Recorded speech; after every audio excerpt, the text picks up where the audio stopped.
Olá, como vamos? Estamos retornando das nossas férias, né? Em 4 semanas, nós estendemos até a segunda semana de agosto, porque lá atrás esquecemos do período de férias e adentramos uma semana no mês de julho, ok? Então, meus queridos, como nós tínhamos dito já no princípio do nosso curso de Aprendizes do Evangelho, que o nosso livro de férias para nossas reflexões e estudos seria o livro Boa Nova, né? Aqui eu tenho ele em livro, né? E tenho também ele em, em meio eletrônico, no PDF. Para quem dá aula, para quem faz palestra, para quem gosta de estudar, o livro na forma eletrônica é muito útil, muito prático, né? Porque facilita as pesquisas, às vezes, de alguma palavra, de algum tema, então a gente consegue obter logo a informação, que é muito mais demorado a gente tendo que folhear o livro página a página para achar determinado texto, ok? Então, não é à toa que nós escolhemos este livro para a leitura nas férias, uma vez que o curso, que se denomina Aprendizes do Evangelho, nada mais justo do que uma obra mediúnica, no caso, que diz respeito ao estudo do Evangelho de Jesus, ok? E com algumas características que nós aqui ao longo deste pequeno vídeo, nós vamos fazer algumas considerações sobre do que trata, né? Esta obra do Humberto de Campos. Não é mais do mesmo, é algo um pouco diferente do que nós muitas vezes estamos habituados, ok? Então, nesse sentido, nós gostaríamos, antes de tecer alguns comentários sobre o próprio Humberto de Campos encarnado, tá? Humberto de Campos aqui, pesquisando na internet, a gente já sabia que ele era jornalista, escritor e político igualmente, tá? Como escritor, inclusive, ele foi membro da nossa Academia Brasileira de Letras, ok? Que quando eu morei no Rio de Janeiro, num período de 5 anos a trabalho, né? Eu tive a oportunidade de ir lá na Academia Brasileira de Letras, eles tinham um restaurante, cheguei a almoçar lá algumas vezes, muito interessante, e cheguei a ver alguns escritores famosos, ok? Então, Humberto de Campos, ele era maranhense, ele nasceu em 25 de outubro de 1886, final do século XIX, ok? Em Miritiba, lá no Maranhão. E que graças à repercussão deste escritor, jornalista, ter uma repercussão nacional, né? Esse município hoje ele se chama Humberto de Campos, tá? O nome dele completo era Humberto de Campos Veras, tá?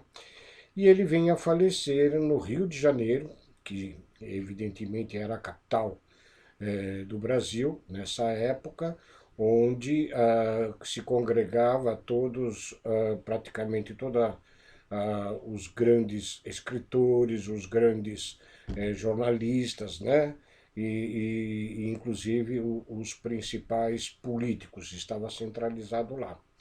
E ele vinha a falecer no Rio de Janeiro em dezembro de 34 anos, relativamente moço, né, com 48 anos de idade, tá? Aqui um pequeno trecho da biografia dele, era de origem humilde, filho de Joaquim Gomes de Faria Veras e Ana de Campo Veras, né? Ah, com a morte do pai, quando ele tinha 6 anos, ele se muda para os Estados para São Luís, na capital do Maranhão, onde começou a trabalhar no comércio local para ajudar a subsistência da filha, da família, né? 6 anos, né? Aos 17 ele muda-se para o Pará e começa a desenvolver ali, aos 17 anos, atividade jornalística. Em 1910, já com 24 anos, publica o seu primeiro livro de versos, que é intitulado Poeira. o que lhe dá um certo reconhecimento já no meio literário. 2 anos depois ele muda para o Rio de Janeiro, em 1912, ok? E aí ele prossegue a carreira jornalística e começa a ganhar destaque no meio literário, né? Ele faz amizades como Coelho Neto, Emílio de Menezes, Olavo Bilac e trabalha no jornal O Imparcial, junto de outras figuras como Rui Barbosa, José Veríssimo, Vicente Carvalho e João Ribeiro, ok? Então, mais ou menos sucintamente, a quem se interessar mais, evidentemente, deve procurar mais informações a respeito deste brasileiro, jornalista, escritor e político, no começo do século, no primeiro quartil praticamente do século XX, ok? E na própria internet há um pouco de descritivo sobre Humberto de Campos Espírito, tá? Então, na internet diz o seguinte: o espírito Humberto de Campos, que seria o falecido escritor brasileiro Humberto de Campos, é um dos autores associados às psicografias do médium brasileiro Chico Xavier, através de várias obras publicadas ao longo dos anos, entre elas o famoso livro Brasil, Coração do Mundo e Pátria do Evangelho, né? Irmão X é o pseudônimo utilizado por esse espírito em diversas obras, diversas crônicas e livros psicografados pelo Chico. O primeiro contato do espírito do falecido Humberto de Campos com Francisco Xavier teria supostamente ocorrido, segundo o texto, 3 meses após o falecimento de Humberto de Campos, em março de 1835. Esse encontro teria ocorrido durante o sono do corpo físico do então jovem médico, conforme declaração deste, quando o espírito do escritor se destacou de uma multidão e se apresentou ao médium. Um pouco mais tarde, em março daquele mesmo ano, teriam sido psicografadas as primeiras páginas, tendo o primeiro texto sido intitulado de A Palavra dos Mortos, tendo como assunto a descrição do intenso trabalho da espiritualidade para o progresso humano. E aí o caso que é muito conhecido no meio espírita, né, a respeito de uma questão jurídica, e aqui esse texto nos diz o seguinte: é polêmica antiga no meio jurídico o valor probatório da psicografia. O caso mais famoso, indubitavelmente, foi o de Humberto de Campos. A partir de 1937, 3 anos após a morte de Campos, várias crônicas e romances atribuídos ao escritor começaram a ser psicografadas pelo Chico Xavier.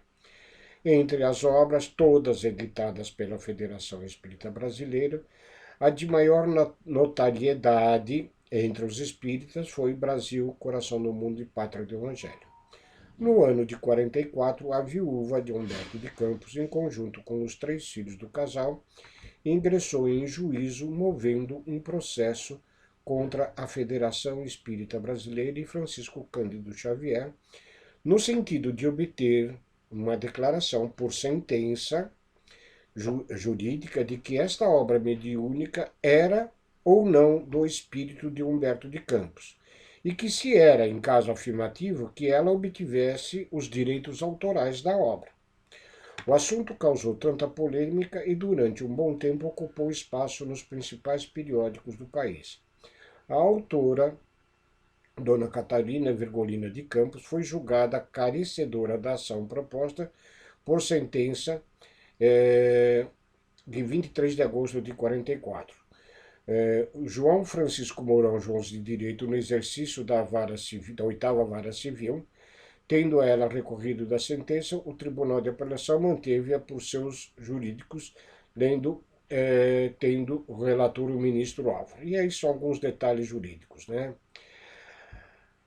A opção pela utilização do pseudônimo de Humberto de Campos, ao usar o pseudônimo Irmão X, deu-se após este processo iniciado em 44, embora a decisão judicial na época tenha sido desfavorável à autora por precaução, o espírito, e por precaução, o espírito passou a assinar os seus textos sob esse pseudônimo, evitando novos dissabores.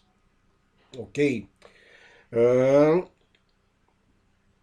E aqui, desse modo, os primeiros 5 livros publicados pela FEB vieram a público atribuídos a Humberto de Campos. A partir do 6º ano, publicado em 45, passaram a ser denominados e atribuídos ao irmão X.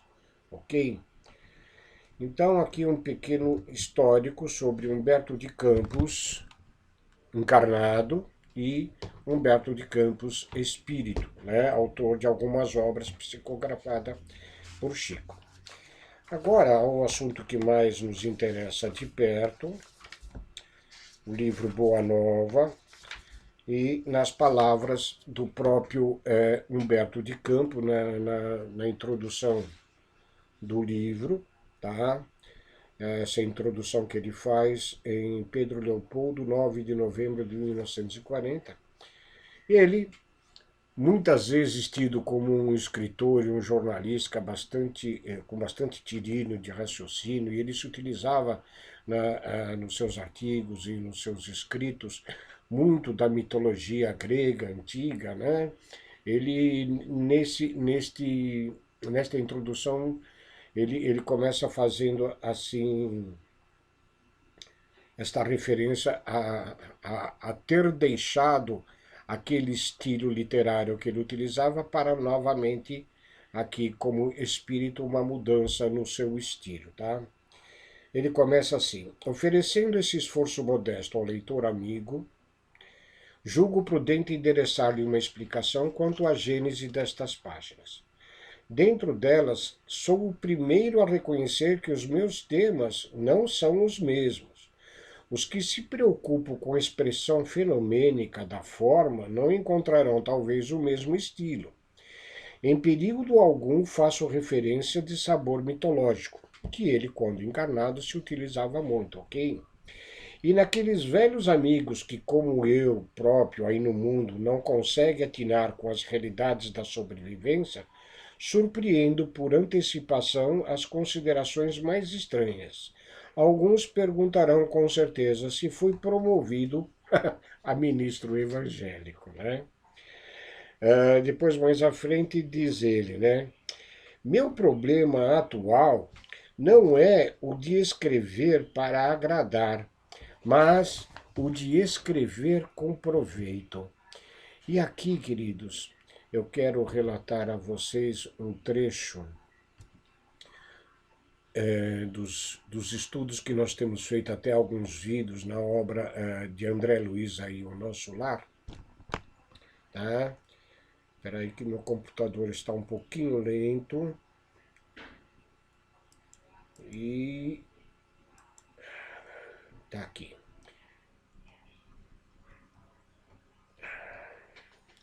Onde, num capítulo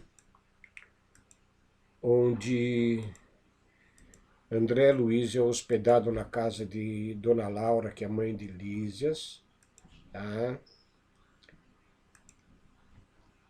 Ela faz uma referência a respeito de escritores, para a gente fazer aqui. Vamos aqui. Aqui temos ela, né? André Luiz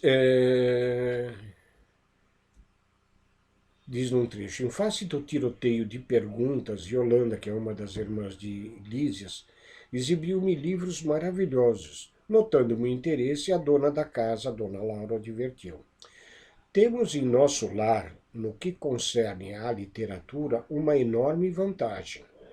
É que os escritores de má fé, os que estimam o veneno psicológico, são conduzidos imediatamente para as zonas obscuras do umbral.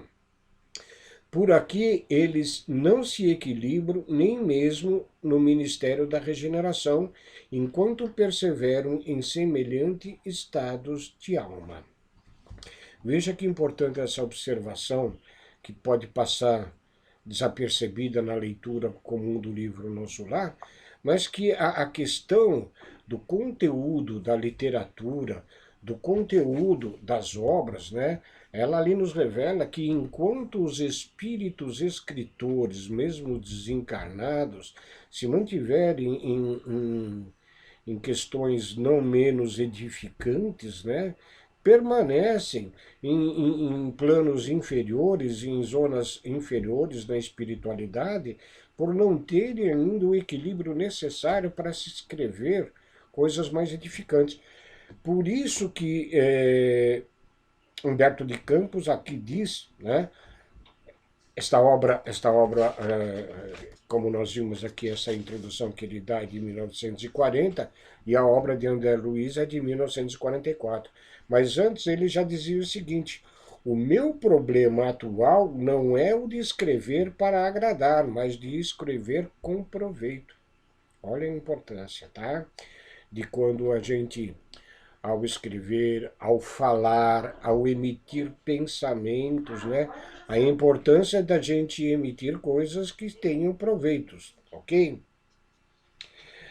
E aí, continuando nessa abertura dele, ele nos revela o seguinte: nas esferas mais próximas, que vai dizer sobre o conteúdo desta obra, nas esferas mais próximas da Terra, os nossos labores por afeiçoar sentimentos, a exemplo do Cristo, são também minuciosos e imensos. Escolas numerosas se multiplicam para os espíritos desencarnados, nestes níveis, como o de nosso lar. E eu que sou agora um discípulo humilde destes educandários de Jesus, reconheci que os planos espirituais têm também aqui o seu folclore. Folclore, a gente sabe que além de trazer questões culturais de um povo, de uma época, de uma determinada coisa, elas se baseiam em fatos relacionados que não foram devidamente registrados, como assim o exige o conteúdo oficial da história, mas que fazem parte do popular, fazem parte do conteúdo popular das histórias que circulam em determinada comunidade, em determinada época, em determinado meio, ok? Faz parte do que é um folclore, ok? E aí ele continua. Os planos espirituais também têm o seu folclore. Os feitos heróicos e abençoados, muitas vezes anônimos no mundo, praticados por seres desconhecidos, encerram aqui profundas lições, em que encontramos forças novas. Todas as expressões evangélicas têm entre nós a sua história viva. Nenhuma delas é símbolo superficial. Inumeráveis observações sobre o Mestre e seus continuadores palpitam nos corações estudiosos e sinceros. Ou seja, Humberto de Campos aqui ele vai nos trazer parte, ainda que pequena, como ele vai dizer aqui no texto seguinte, parte deste folclore, destas anotações de pessoas, espíritos desconhecidos, mas que participaram, assim como nós talvez tenhamos participado igualmente, daquele momento maravilhoso que dividiu a história antes e depois dele, em que Jesus esteve entre nós aqui na Terra. O sublime governador do nosso orbe veio pessoalmente entre nós para trazer a boa nova, a sua mensagem de amor, ou melhor dizendo, a mensagem de Deus, nosso Pai. Ok? Então, são fatos que nós, quando entramos nos evangelistas, João, Lucas, Marcos e Mateus, temos lá os relatos, mas que ali não não tem um todo da história que nos espíritos que participaram com Jesus naquela época, né, mantiveram dentro do seu folclore próprio, daquela comunidade de espíritos copartícipes da vinda de Mestre Jesus na Terra, onde ali nos arquivos do plano espiritual, Humberto de Campos tem o acesso e vai nos trazer estes relatos que não estão nos evangelistas, ok? São detalhes que não foram colocados no Novo Testamento da Bíblia, ok? E aí ele continua num trecho que diz o seguinte: dos milhares de episódios deste folclore do céu, consegui reunir 30 a trazer o conhecimento do amigo generoso que me concede a sua atenção, o leitor. Concordo em que é pouco, mas isso deve valer como tentativa útil, pois estou certo de que não me faltou o auxílio dispensável. E aqui ele termina dizendo o seguinte, esse texto de abertura do livro e esclarecimento. Agora, para consolidar a estranheza dos que me leem, com o sabor da crítica, tão ao gosto de nosso tempo, justificando a substância real das narrativas desse livro. Citarei o apóstolo Marcos quando diz no capítulo 4, versículo 34, e sem parábola nunca lhes falava, porém tudo declarava em particular aos seus discípulos. Ou seja, não há o relato real dentro dos evangelhos.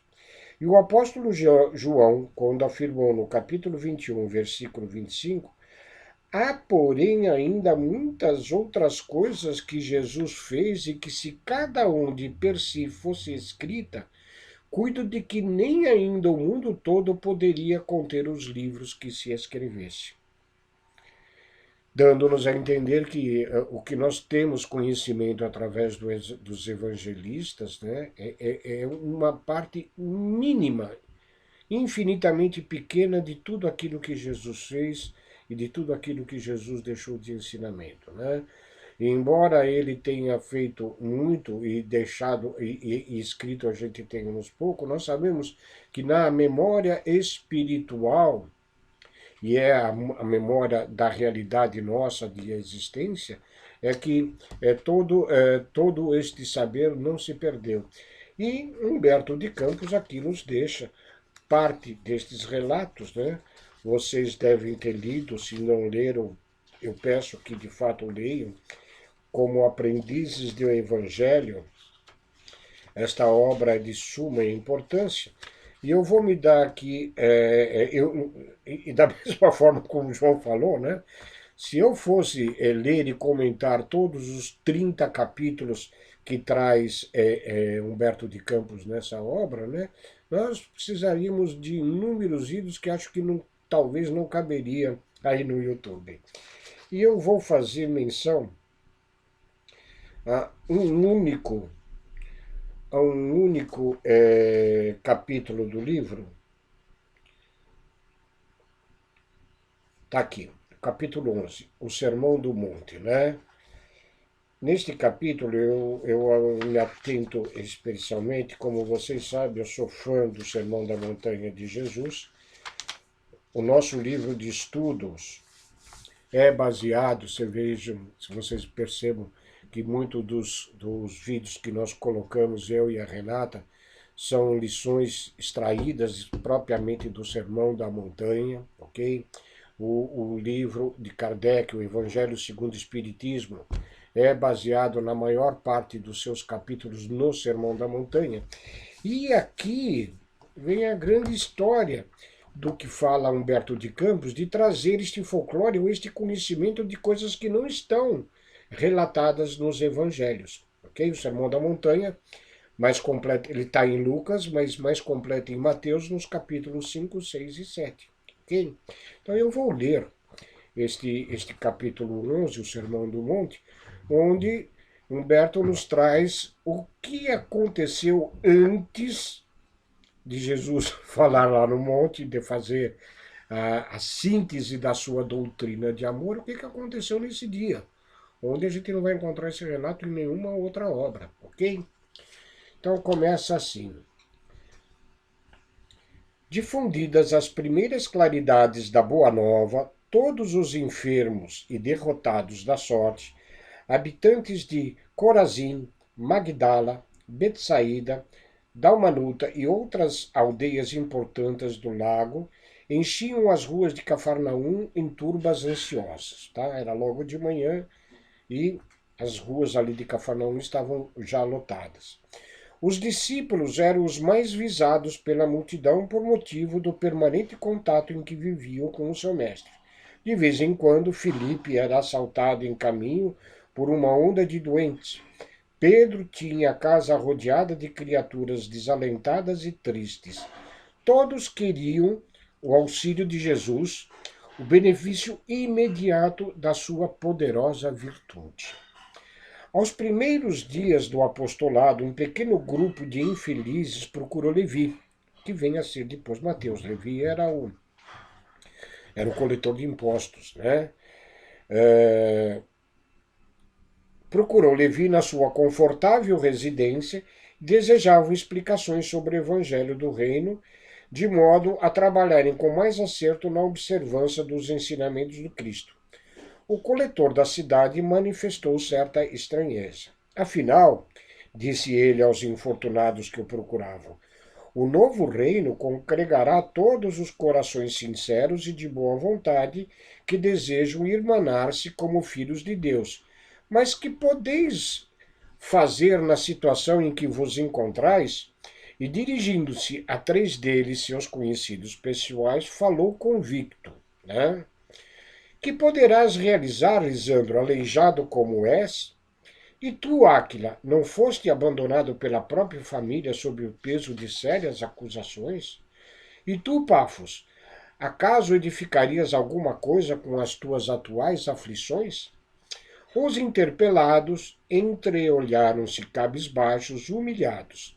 Somente então chegavam a reconhecer as suas penosas deficiências. A palavra rude de Levi os despertara, tomando-os uma dor sem limites. Jesus dissera nas suas pregações carinhosas que seu amor viera buscar todos os que se encontrassem em tristeza e em angústias do coração. Quando o Mestre chegara, havia experimentado a restauração de todas as energias. Jubilosos guardavam as suas promessas relativamente ao Pai justo e bom, que amavam os filhos mais infelizes, renovando nos corações as esperanças mais puras. Achavam-se exaustos, mas a lição de Jesus lhes trouxera novo consolo às almas desamparadas de qualquer conforto material. Queriam ver, queriam ser de Deus, vibrar com a exaltação das promessas do Cristo, porém a palavra de Levi novamente os arrojara às condições desditosas. Então Levi revela ali as condições, segundo o entendimento dele, de pessoas incapazes de ajudarem no estabelecimento do reino de Deus. O grupo de pobres e infortunados retirou-se em desalento. No entanto, o mestre pregaria no monte naquela tarde, e quem sabe ministraria os ensinamentos de que necessitariam. Vejo que ele está relatando coisas que antecederam o Sermão da Montanha, que ia ser feito neste mesmo dia, no período vespertino. Decorridos alguns instantes, Jesus, em companhia de André, deu entrada na casa de Levi, onde se puseram os 3 em animada palestra. O coletor, a certa altura de conversação, a sorrir ingenuamente, relatou a ocorrência, terminando alegremente a sua exposição com estas palavras. Que conseguiria o evangelho do reino com estes aleijados e mendigos? Mas lembrando-se de súbito que os demais companheiros eram criaturas pobres e humildes, ele, coletor de impostos, ele era intelectualmente talvez um pouco mais elevado, ele era alfabetizado, ele tinha uma residência boa, tá? Ele tinha uma certa condição financeira muito superior aos outros apóstolos pescadores, ok? Mas lembrando-se de súbito que os demais companheiros eram criaturas pobres e humildes, acrescentou: é justo esperemos alguma coisa dos pescadores de Cafarnaum. São homens fortes, desassombrados e o bom trabalho lhes cabe. Não vejo, porém, como aceitar as contribuições desses desafortunados e vencidos que nos procuram. Jesus fixou o olhar no discípulo com profundo desvelo e falou com bondade, batendo-lhe levemente no ombro.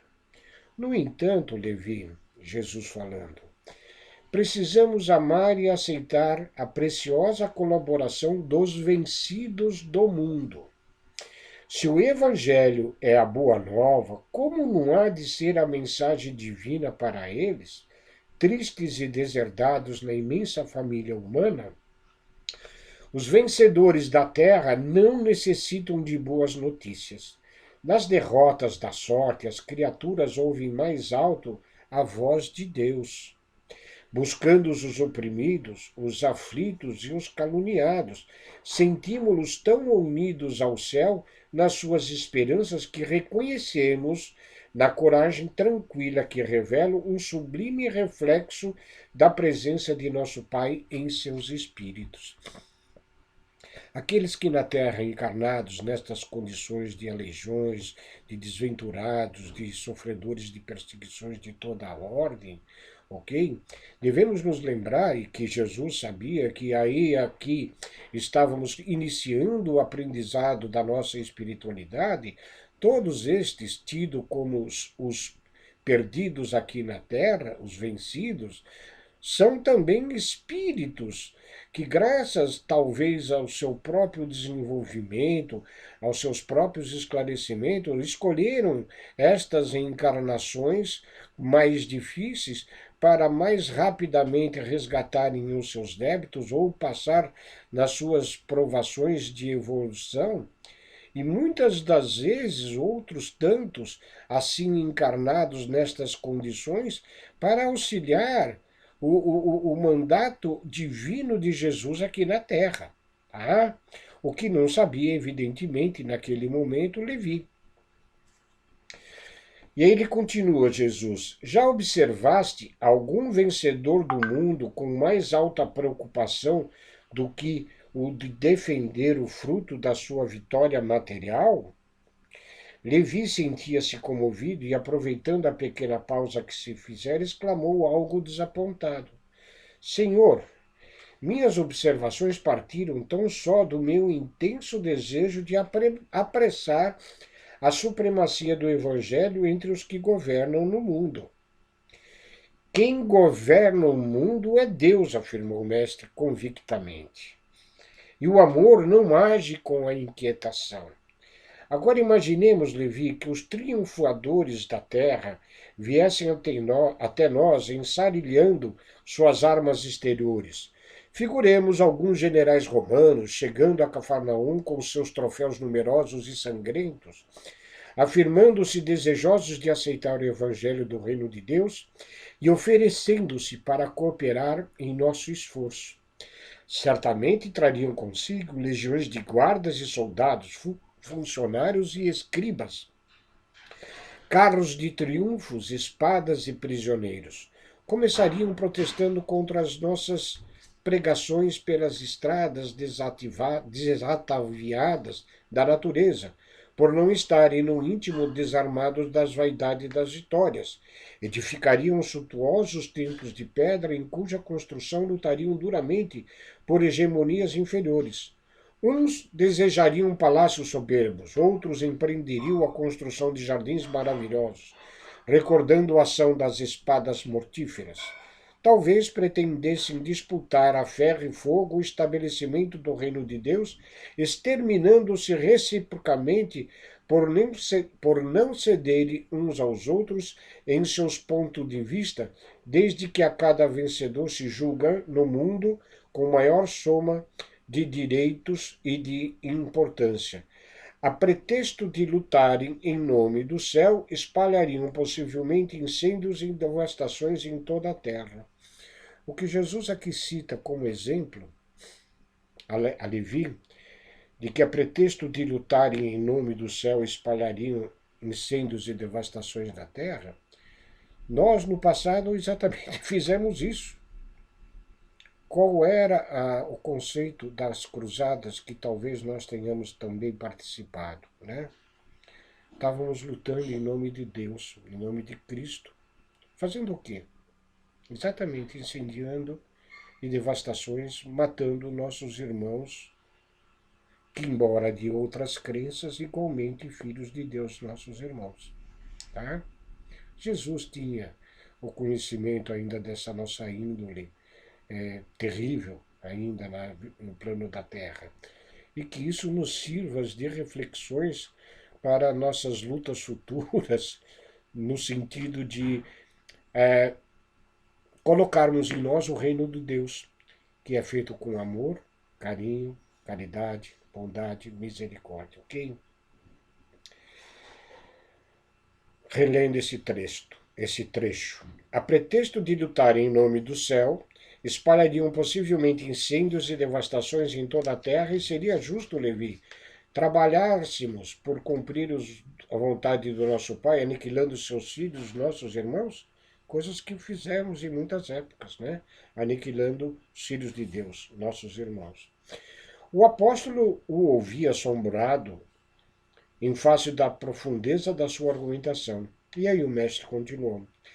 Até que a esponja do tempo absorva as imperfeições terrestres através dos séculos, as de experiências necessárias, os triunfadores do mundo são pobres seres que caminham por entre tenebrosos abismos.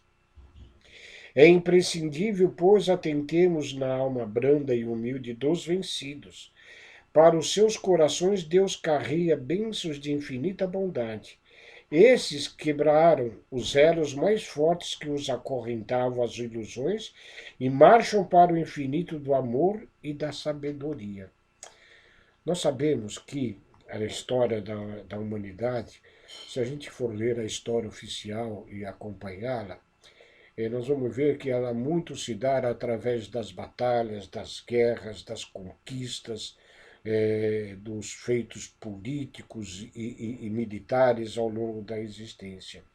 Porém, se a gente atentar que o processo evolutivo da humanidade, na realidade, se deu por inúmeros desconhecidos da história, não ali relatados nominalmente, mas que foram eles, os habitantes dos diversos locais, que com a sua humildade, com a sua simplicidade, trabalharam na terra, trabalharam na forja metalúrgica, trabalharam nos registros que depois a história se utilizou, conduzindo a cada encarnação a humanidade a um patamar mais evoluído devido aos grandes anônimos da nossa história.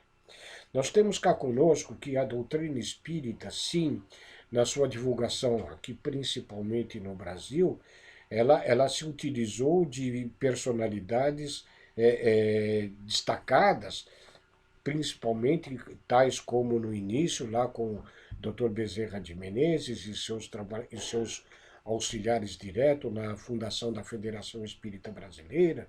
Temos em Chico Xavier, um grande divulgador, não só a nível Brasil, mas a nível mundial. Temos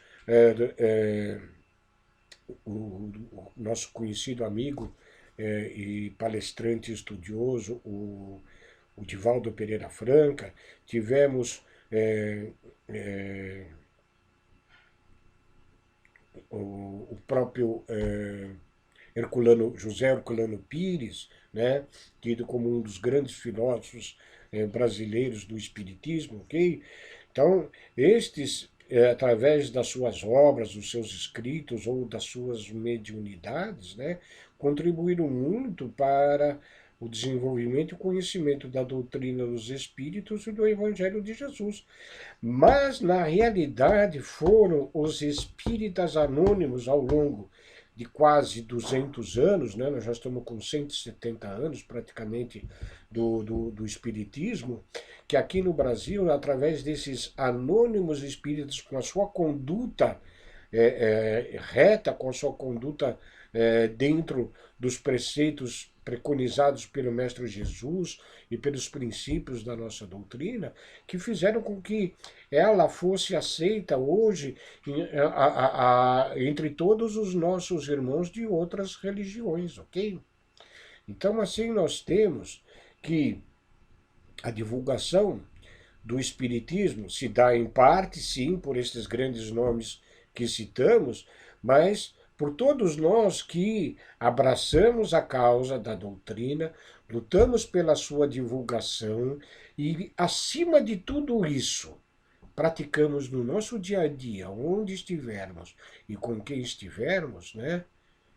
Praticamos o Evangelho de Jesus baseado também no esclarecimento que nos traz a doutrina, entendendo que a nossa vida presente não é única, mas que ela está entre outras que já tivemos e outras que ainda teremos, ok? Então, continuando aqui nas leituras do que Jesus nos dizia na obra de Humberto, ele diz sobre esses espíritos vencidos aqui na Terra, ele diz o seguinte, relendo um pouco. Esses quebraram os elos mais fortes que os acorrentavam às ilusões e marcham para o infinito do amor e da sabedoria. O leito de dor, a exclusão de todas as facilidades de vida, a incompreensão dos mais amados. As chagas e as cicatrizes do espírito são luzes que Deus acende na noite sombria das criaturas. Levi, é necessário amemos intensamente os desafortunados do mundo. Suas almas são a terra fecunda pelo adubo das lágrimas e das esperanças mais ardentes, onde as sementes do Evangelho desabrocharão para a luz da vida. Eles saíram das convenções nefastas e dos enganos do caminho terrestre e bendizem do nosso Pai como sentenciados que experimentassem no primeiro dia de liberdade o clarão reconfortante do sol amigo e radioso que os seus corações haviam perdido. É também sobre os vencidos da sorte, sobre os que suspiram por o ideal mais santo e mais puro do que as vitórias fáceis da terra, que o Evangelho assentará nas suas bases divinas. Aqui vocês percebam que Jesus falava com o conhecimento da existência espiritual desses tidos aqui na terra como espíritos vencidos, de aleijados, de desafortunados de toda sorte, ok? Estes que, compreendendo a mensagem divina da misericórdia do Pai, aqui aceitaram estas encarnações nestas condições e que são a base na qual Jesus exatamente vai estabelecer a Boa Nova. Continuando, Humberto nos diz, André e Levi escutavam de olhos úmidos os conceitos do Senhor, cheios de sublimada emoção. Neste interim, chegaram Tiago, João e Pedro, e todo o grupo se dirigiu alegre para um dos montes próximos. Vejo que ele está relatando coisas que nós não sabíamos através dos evangelistas, o que aconteceu antes do Sermão da Montanha. E aí ele relata o seguinte: o crepúsculo descia num deslumbramento de ouro e brisas cariciosas. Ao longo de toda a encosta acotovelava-se a turba imensa. Muitas centenas de criaturas se aglomeravam ali, a fim de ouvirem a palavra do Senhor dentro da paisagem que se aureolava dos brilhos singulares de todo o horizonte pincelado de luz. Eram velhinhos trêmulos, lavradores simples e generosos, mulheres do povo agarradas aos filhinhos. Entre os mais fortes e sadios viam-se cegos e crianças doentes, homens maltrapilhos, exibindo as verminas que lhe corroíam as mãos e os pés. Todos se comprimiam ofegantes ante os seus olhares felizes.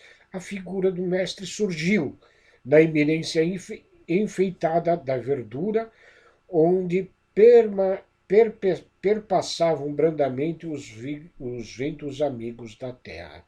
Vejo que nenhum relato evangélico na Bíblia, né, traz a descrição daqueles que estavam ao pé do monte ouvindo o sermão de Jesus.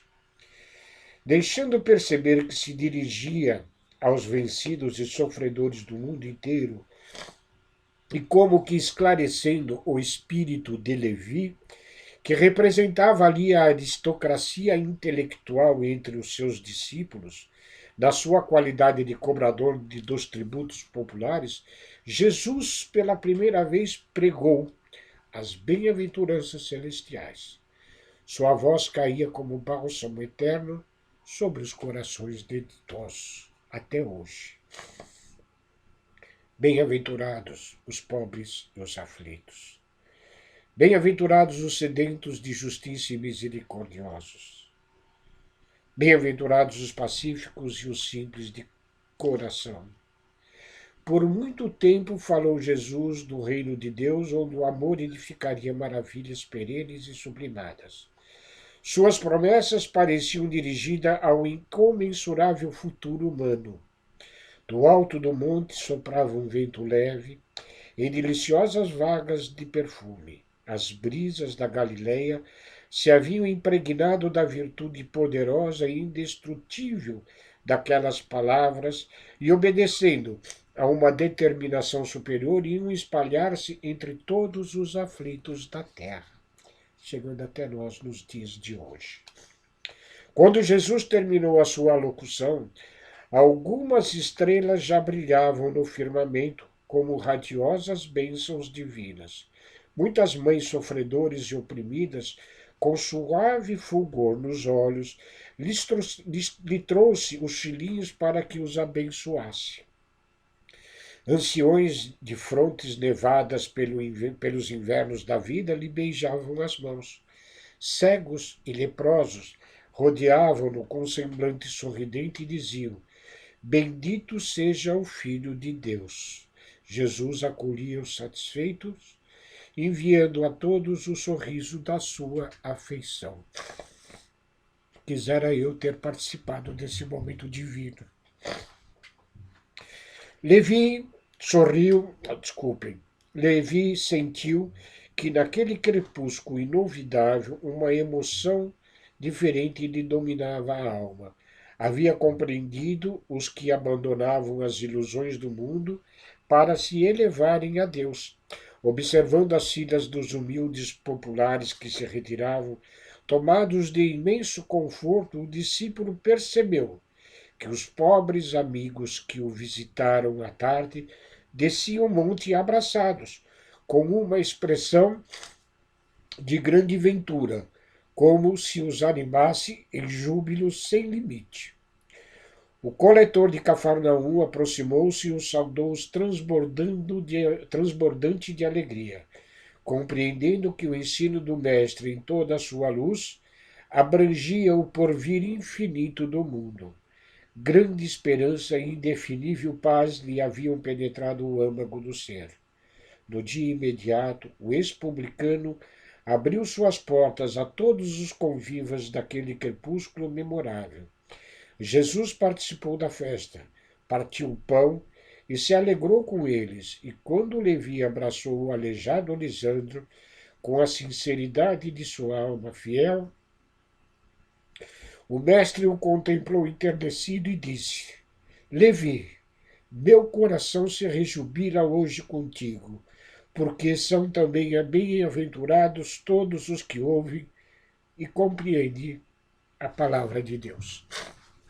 Desculpem a emoção, mas o Sermão da Montanha, o ensino de nosso Mestre Jesus, é algo de sublime aos nossos corações. E assim, meus queridos, estendendo-se por demasia no vídeo de hoje, mas que julguei necessário, todas estas 30 lições, elas têm esta conotação de trazer algum episódio, algum assunto de um texto conhecido dentro do Novo Testamento, que está na Bíblia, né? Dentro do que está lá dito nos 4 evangelistas, mas que traz algo que Humberto de Campos recolheu daquele folclore, desta comunidade copartícipe da vinda de Jesus aqui na Terra, que estão lá registradas. E ele nos traz para as nossas reflexões.